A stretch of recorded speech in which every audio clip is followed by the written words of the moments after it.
Probability and Signal Analysis is the name of the course. And my name is Behzad Akbari. You can call me Behzad. And what we're going to do today, we're just going to do a little review. What is this course about? And structure, logistics, your grading stuff. We can talk about it. And start some introduction, like mathematical foundation of this class. Let's close this one.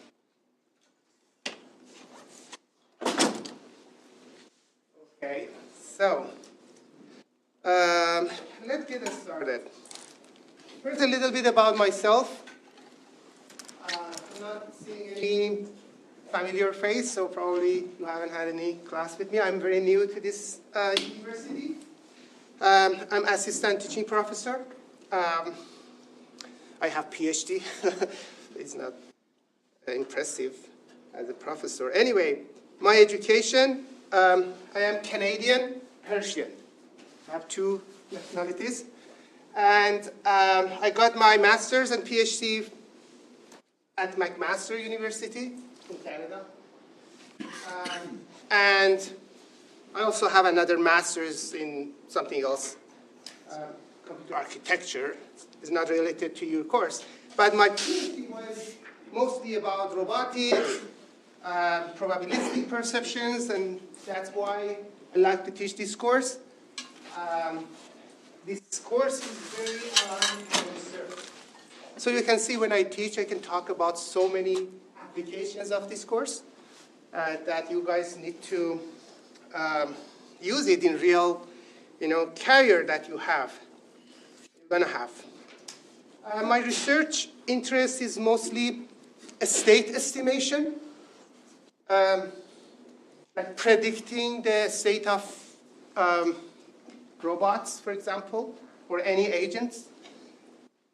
And state estimation is actually very impressive application of probability and stochastic processes or signal processing, and they're all related to the signal anyway.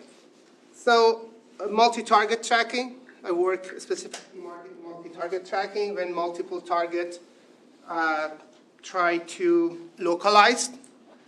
Imagine multi-drones, and you have a software that using some sensors to track them. Track them means find the position, localize them, and actually that's called multi-target tracking. Very, very hard part in very hard subjects in.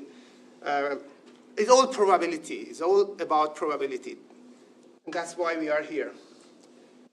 Shape estimation, estimating shape, is also, again, related to probability. And perception. Perception when you have some sensors and you want to localize your position and other objects around you, that's called perception. That is all probabilistic. And when multi-robot collaborating, and it's very amazing subjects. Path planning, and my recent work is about manage or modeling trust between computers or between agents, how they can trust each other. That's the future of robotics. When multiple, autonomous agents going around, how we can trust them. So that's also all probabilistic and stochastic processes that we need to learn in this class. That's why this class is so important. It seems hard a little bit, but we're gonna focus in a theoretical part, but I'm gonna show the application of those theoretical part that you can learn them easier. When you see applications, I'm sure. This semester is the second semester that I'm teaching this course. Last semester I also had that, but it wasn't for undergrad, it was for masters and PhDs, but almost similar in terms of topics, but exams and markings was a little different. For you guys, we need to focus more in theoretical part. You have multiple exams, midterms, assignments, and projects that we need to do. So, yes, about this course, we will try to build actually the core of probability, random signals, and apply them for applications that I explained, like estimation. Estimation is one of the applications of probability. When you want to predict something, you know, normally we do prediction in so many things, in the stock market, in robotics, in so many applications we want to predict something. In AI, AI is all based on prediction, you know. Even large language models like ChatGPT is all based on prediction. When you write something, it predicts the next. And that's application of this class, again. So machine learning is another application. ML is abbreviation of that. Target tracking. So we have class Tuesdays and Thursdays. As you know, 9:30 to 10:45. And office hours. After this class, we have office hours. I like advice if you have any issues, if you have any problems, and new things that you want to discuss, come to my office, and it makes you active. And I like you guys be active in the class. Active learning the best way. You have a question? Yeah, where are they? My office? Yeah. Is there? Yes. Is on a slide. Is in building 7, EC department, floor 8, 824. Okay. Yeah, but it's there in the first page. If you here, oh, did I mention it? Oh, okay, but it's also in here. If you go to the course Canvas page, all of my information is also there. But is in EC department, level 8.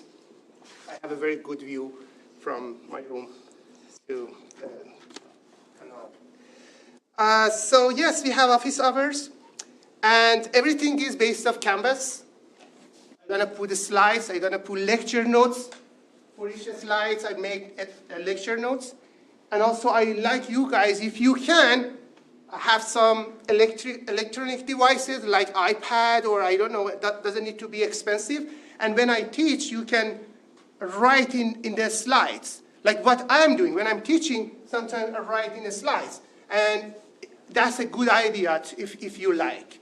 Also, you can print it and write it, but based off my experience, if you want to be more active, it's better to have, you know, those slides or lecture notes. Lecture notes is more explanation of the slides. It's all PDF. You can open them in your iPad and write on it. When I'm teaching or when I add one, sometimes I add extra examples or description, whatever, explaining more. You can add those. That makes you to be active in the class. Or you can write it in paper, but you know, paper is trees, and I think it's good to be digital. What else? So yes, everything in Canvas. If you want to submit something, Canvas, you can email me if you want to come meet me. Sometimes, if it's not in office hours, you just can email me. I mostly answer my emails fast. I think it's going to be good.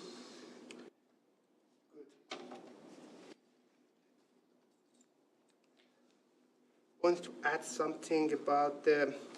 Yes, so the lectures mostly are slide-based. I'm teaching like that. I bring the slides. Sometimes it has, you know, it's not coming all the way, step by step, and I explain them. Sometimes I write in my slides. with my pen. I'm able to do that. It's so advanced. It's not advanced. Everybody has that. But I recommend you guys to have similar way as well. If the iPad is even very cheap, like $100, digital notebooks have this ability, so it's good to do that. Okay, so yes. Let's see what we're going to cover in this class. I know before this class you have some ideas about linear systems and signals, but not very in form of probability points of view. We're going to cover those stuff more, application of them in real scenarios, and in reality we mostly have probabilistic models, because nothing in world actually is certain. Everything is uncertain, is probabilistic. So, and this is the actually math and theory behind that. If you want to model those kind of systems, you are in a good spot. So we're going to learn from, today we're going to talk about sample space or probability space, a little talk about events, axioms of probability, and then we're going to go for random variables. So like math, that we have variables that we can assign numbers or something to them. In probability, we also have the same. We have some notations like x and y that we can call them random variables. So random variables also have some rules. We call them axioms. We're going to talk about that today. Like, for example, they are between 0 and 1. This is one of them. So, we're going to talk about random variables and also talk about random distribution, how we can define a function to summarize that random variables. That's called random distribution. It's very impressive ideas behind probability. And then we talk about multiple random variables we call random vectors. You're moving from one dimension to more dimensions, like 2 dimensions or 3 dimensions, and then more.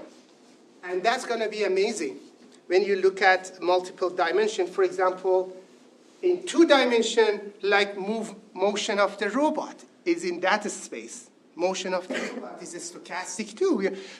Sensors not certain. So they give you a position, for example, and some tolerance around it, some variance, some covariance that's showing, okay, I'm here, but minus and plus this alpha, for example. We're going to talk about those, so the higher dimensions, what is variance, and in that case, something new coming. We call that moments. With moments, we can describe so many amazing things about random vectors, and then random vectors can move to something higher when we bring time involved. Become process. Random vectors become random process with involving time.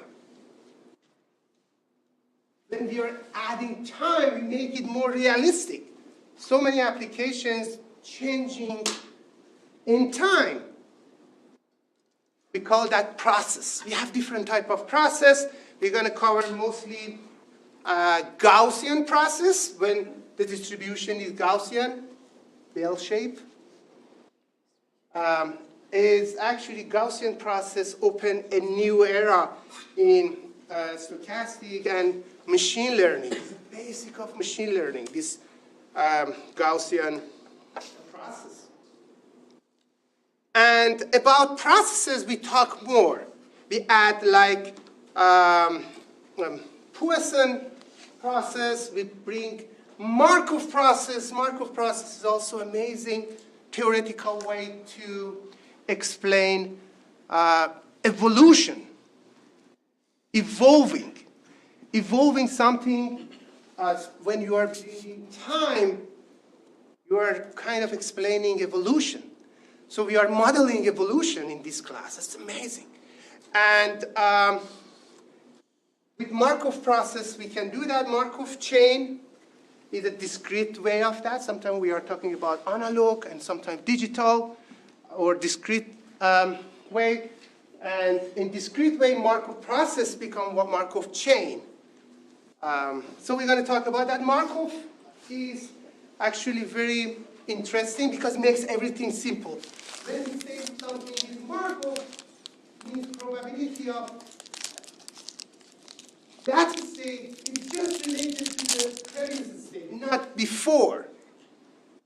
That's called Markov process. It's a very simple way to describe processes, but normally evolution is not happening. It's not just depend on 1 second before. It depends all of whatever we had before. You know, imagine what we had, like what happened to you guys, or what happened to me to be late in this class. It depends so many things before. It's not just related to 1 second before. And that's not Markov. Markov is when you explain something just based off the previous state and next state. We're going to talk about that. It's very interesting because it makes everything simple and linear. And we're going to move from Markov process to linear systems. How we can, you had linear systems in classes before this. Like one of the requisites of this class was linear systems, I believe. And maybe in that class also you learned some probabilistic points, adding some noise always. But here we're going to explain that more and talk about that more and more application of that. And yes, application in so many things, in estimation, in inference. Inference means asking question from the model. When you model something, when you ask question, that's called inference. We're going to talk about that. It is application in AI, in machine learning, and state estimation. They are all applications that we're going to cover in this class. The book material, we have a book. We try to cover this book as much as we can, but this is not, many stuff that we are covering are not in this book. But this book is available. It's actually very well designed and simple explanation of probability because you can explain probability in a very hard way that nobody understands.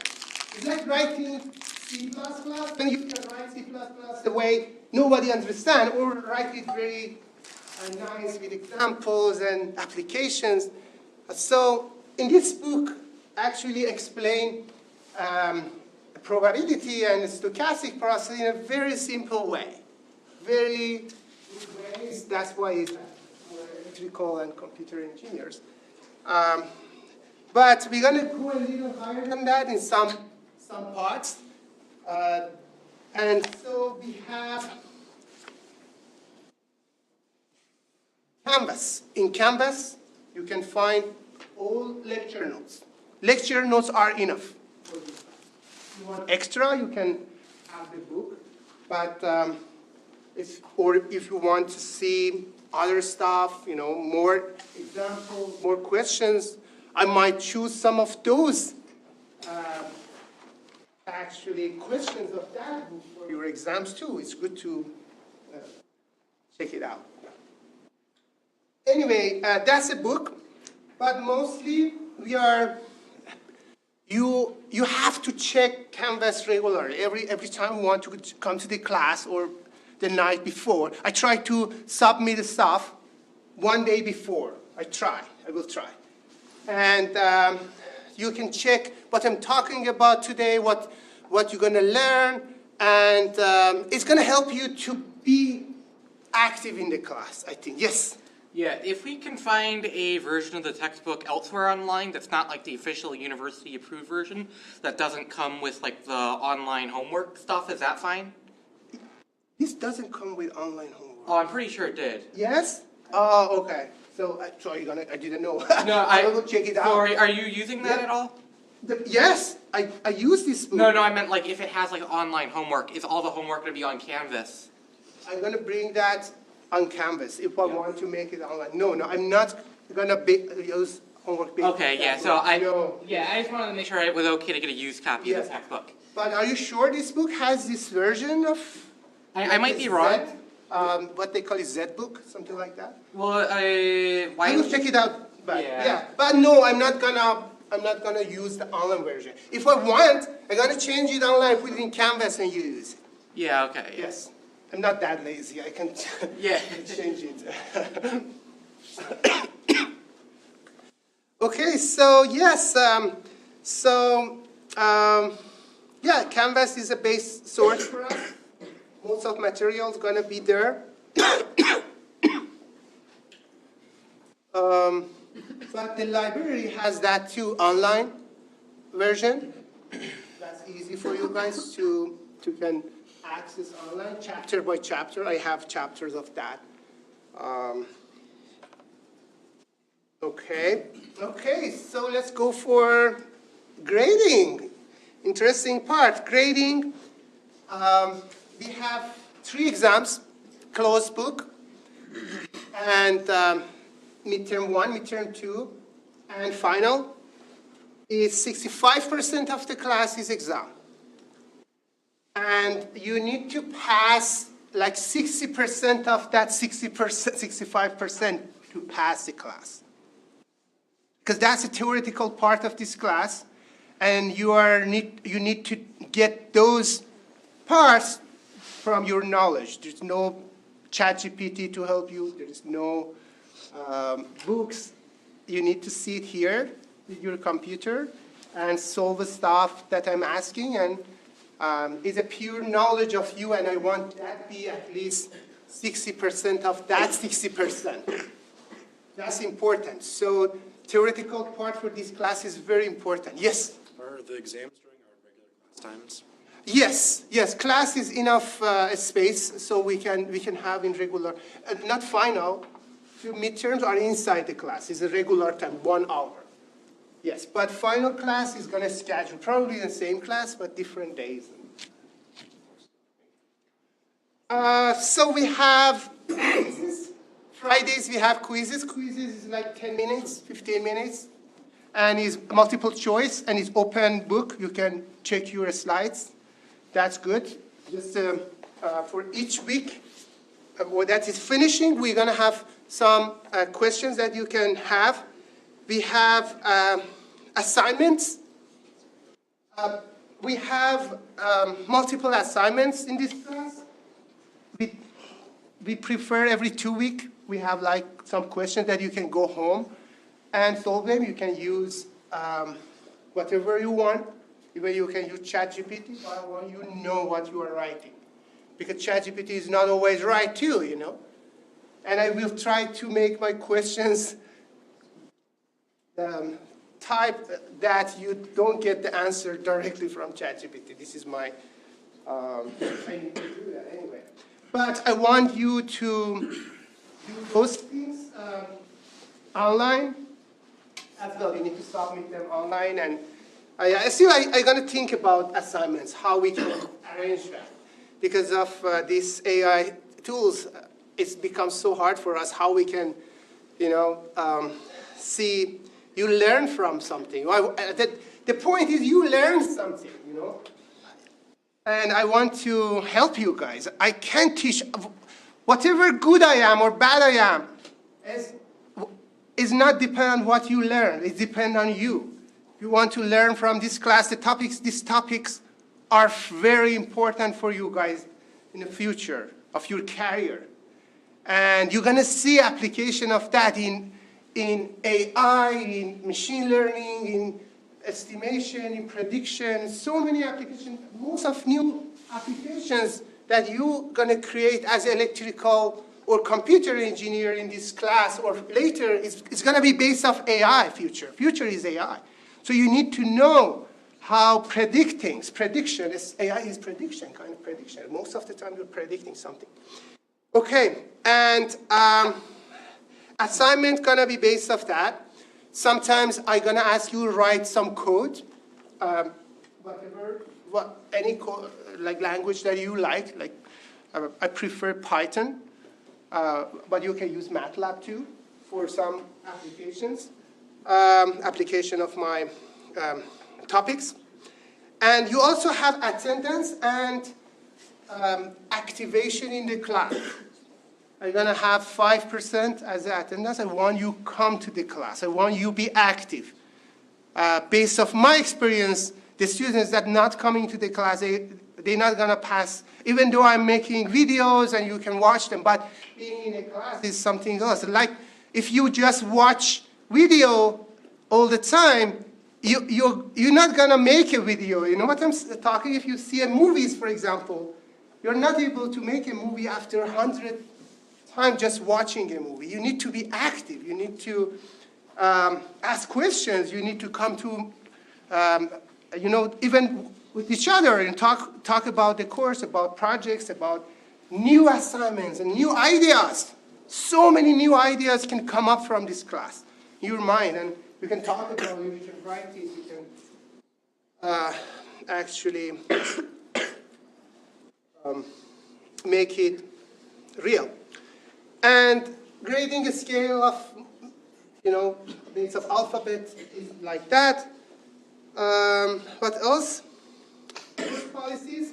Late submission is penalized 10% every day. You have late, that's fine, you can submit it, but I decrease 10%. But after 1 week, we can accept, because after 1 week, probably we're going to solve those questions. So we can't accept anymore. Policies. Full assignment is based off Canvas, as I said. For attendance, I will consider that in a class. I might ask your name too, to know your name, but mostly I'm just going to do that online. Or maybe I write a code to connect to the camera to detect your face. And no, it's not going to be like that. But there is so many tools in Canvas that I can use for your attendance. Use of AI tools. I will be happy if you use it for your writing to make it better. I do use AI to make, nicer, arrange them. Why not? It's good. Good in terms of learning. And I want you to also use it, but not copy and paste solutions. Because even using AI is not still 100% correct. You need to have enough information if you're using AI. You can verify it and to understand what is the answer. In terms of programming, you are allowed to use AI. But still you need to know. If you're giving something for assignment to me, you need to understand every part. I'm going to ask you if I check and say, oh, this looks a little strange. I'm going to ask you to come to my office and explain it. And what else about the AI? Yeah, collaboration. You can collaborate. You can discuss with your friends, of course. That's great. But at the end, you're going to submit something individual. If you have project or you have assignment, everything individual, because I want to mark it individually. So you need to have your own understanding and result.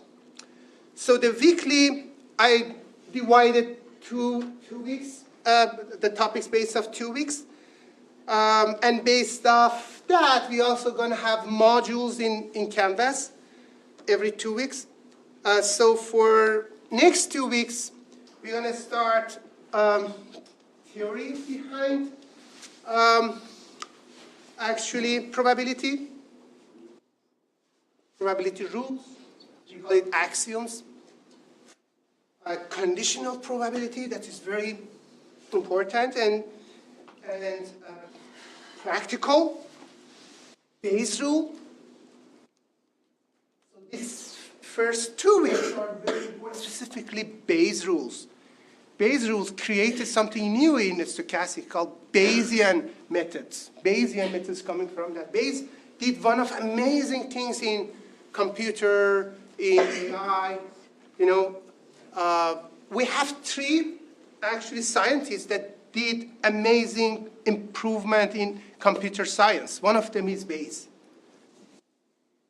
Bayes, Newton, and who is the next?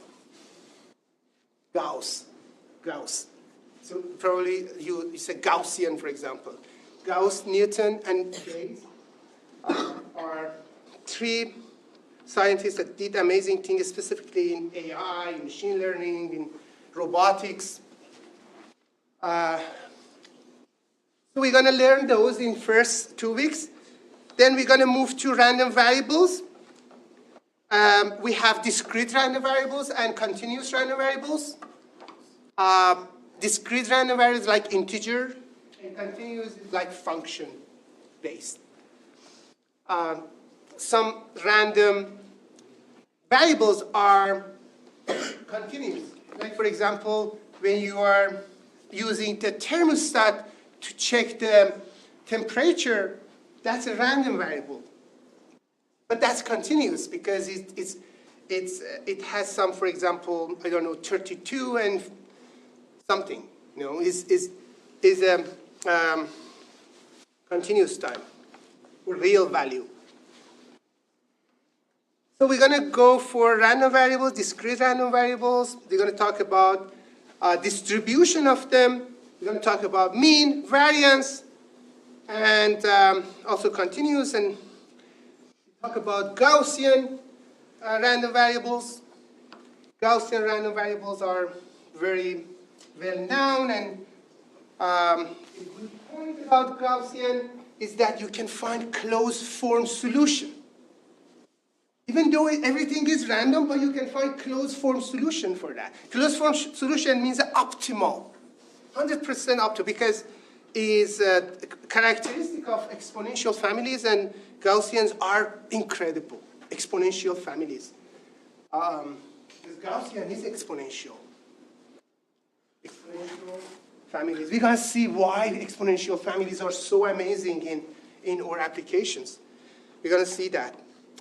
And because it makes everything simple. Everything, you know, mathematically solvable. Even though it's exponential, but you can get logarithm. And logarithm and exponential can cancel out each other. And logarithm is not changing the trend of the system, like maximization and minimization. And this is going to be amazing. We're going to see application of exponential families and Gaussian. Gaussian is exponential too. If you write the formula for Gaussian function is an exponential function. Okay, we're going to see that, and then we're going to move to join random variables. We have multiple random variables that interfere with each other. We're going to talk about join random variables. Join random variables is amazing things right now, like when you have agents that collaborating each other, helping each other, or fighting against each other. You have some systems that agents are not helping, but they are competing each other. Like 2 teams of, like, for example, basketball teams that they are against each other. So you have 2 teams that collaborating, but at the same time they are competing. It's an amazing project.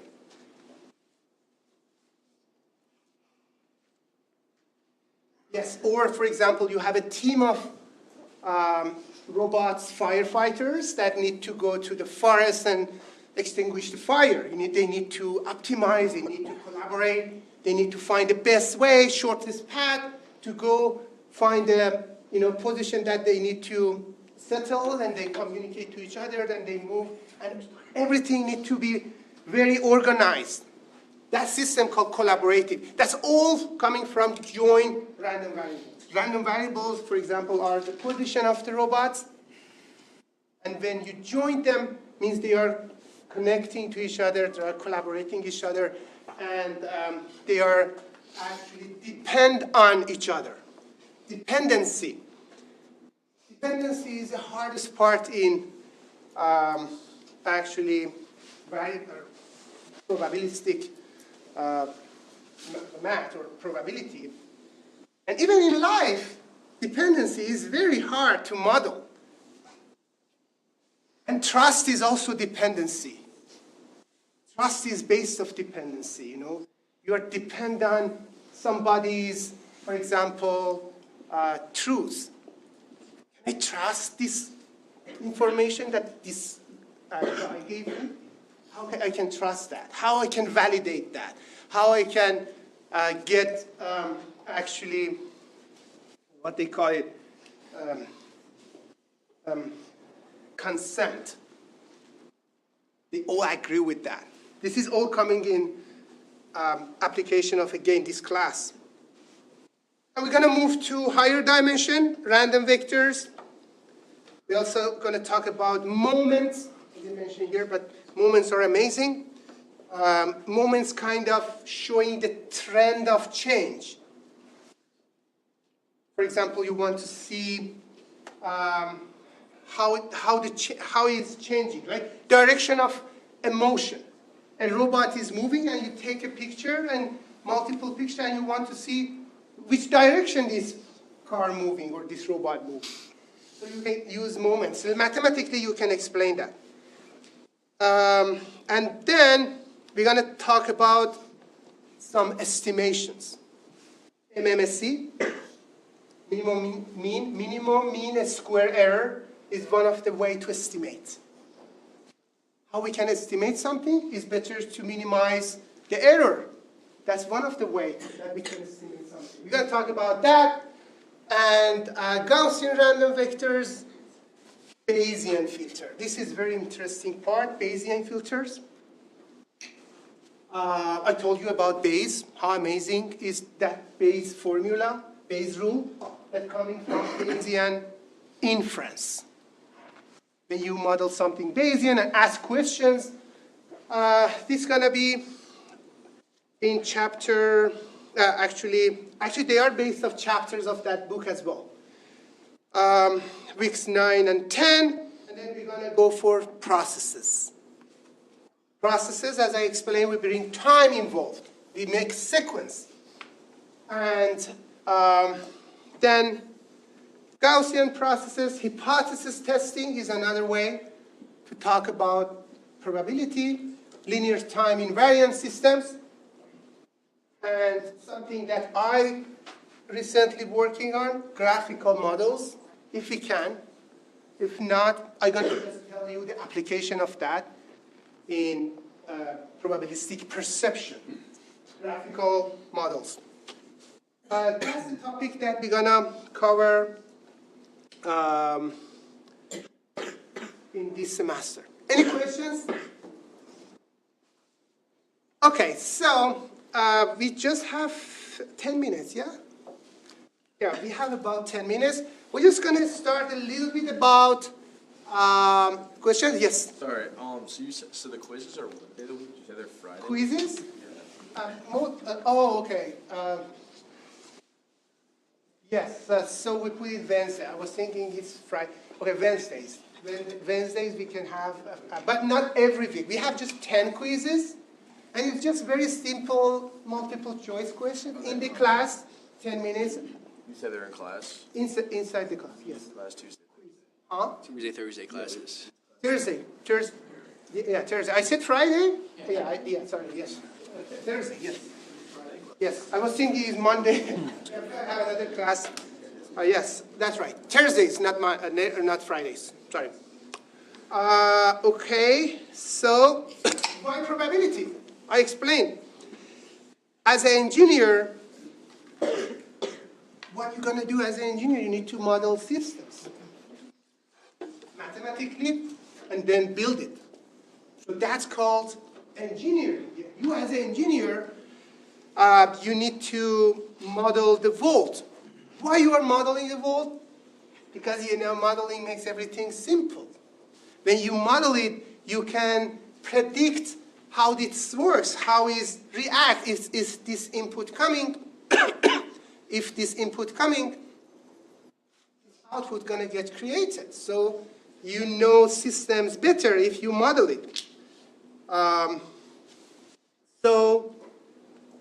And because most, or maybe, yeah, most systems in nature, in reality, in the world are stochastic or probabilistic, so we need kind of have some tools to model those systems. And this class lets you to have those tools. Very simple. So you as an engineer need to model things. Some people model motion, for example. They are making a car. Some people are going to make something else. So you as an engineer need to model things. And because of uncertainty that exists in the world, you need to model, you need to consider uncertainty. How we do that? Using this math. Because math, in normal math, like, for example, linear algebra or any other type of math, they are certain. When you say, for example, in linear algebra, A plus B is C, is certain. There is no uncertainty here. It's 100% C. But in probability, we say, okay, these two sets, for example, is C with this uncertainty. It's not 100% C. It has some tolerance. It has some actually variance or uncertainty behind it. How we can model it? We need to use this type of math that's called probability. So math in normal way is not actually, is very certain, and we need to actually add uncertainty. Like, for example, sensors are noisy. Sensors are not certain. Communication, not certain. When you are transferring information from two agents or two robots or whatever, they need to, there is some noise in this transformation. So we need to fix it. We need to consider that. We need to model it. If we don't model it, we can't get the proper result.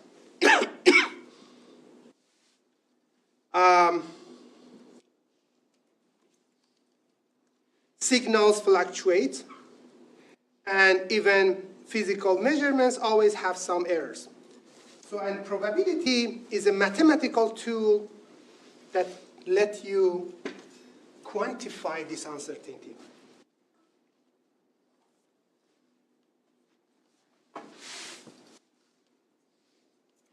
I remember we as a, when I had my undergrad, we didn't consider uncertainty that much in our work, in applications, in programming.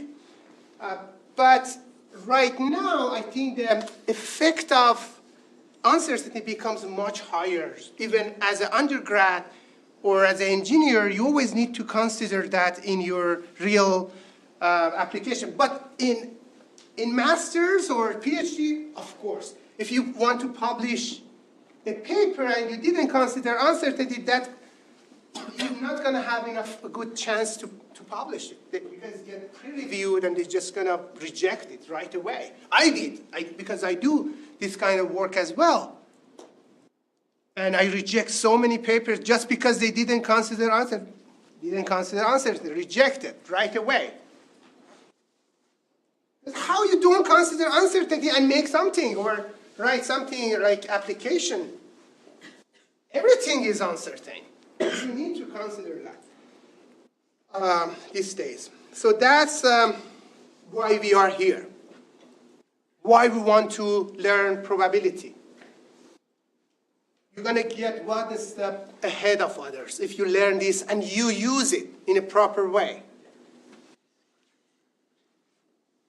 You had enough resources. You had linear systems before this. You're gonna learn this class.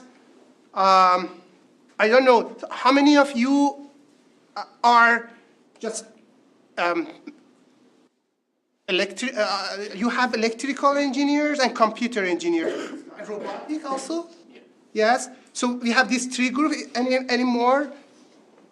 How many of you guys are computer engineer as a major? Okay.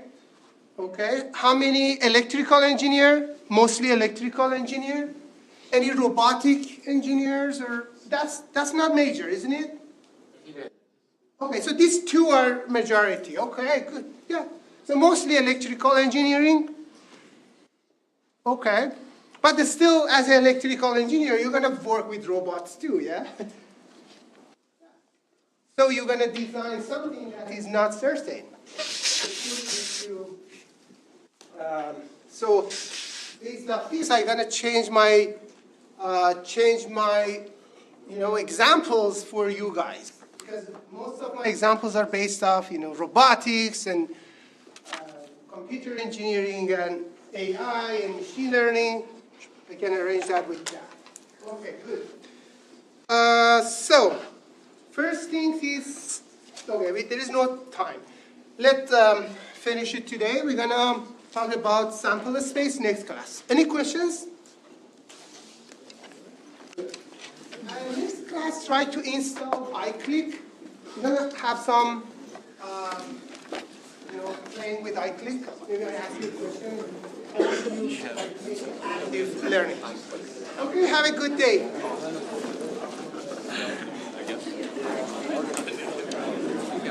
That shit is like.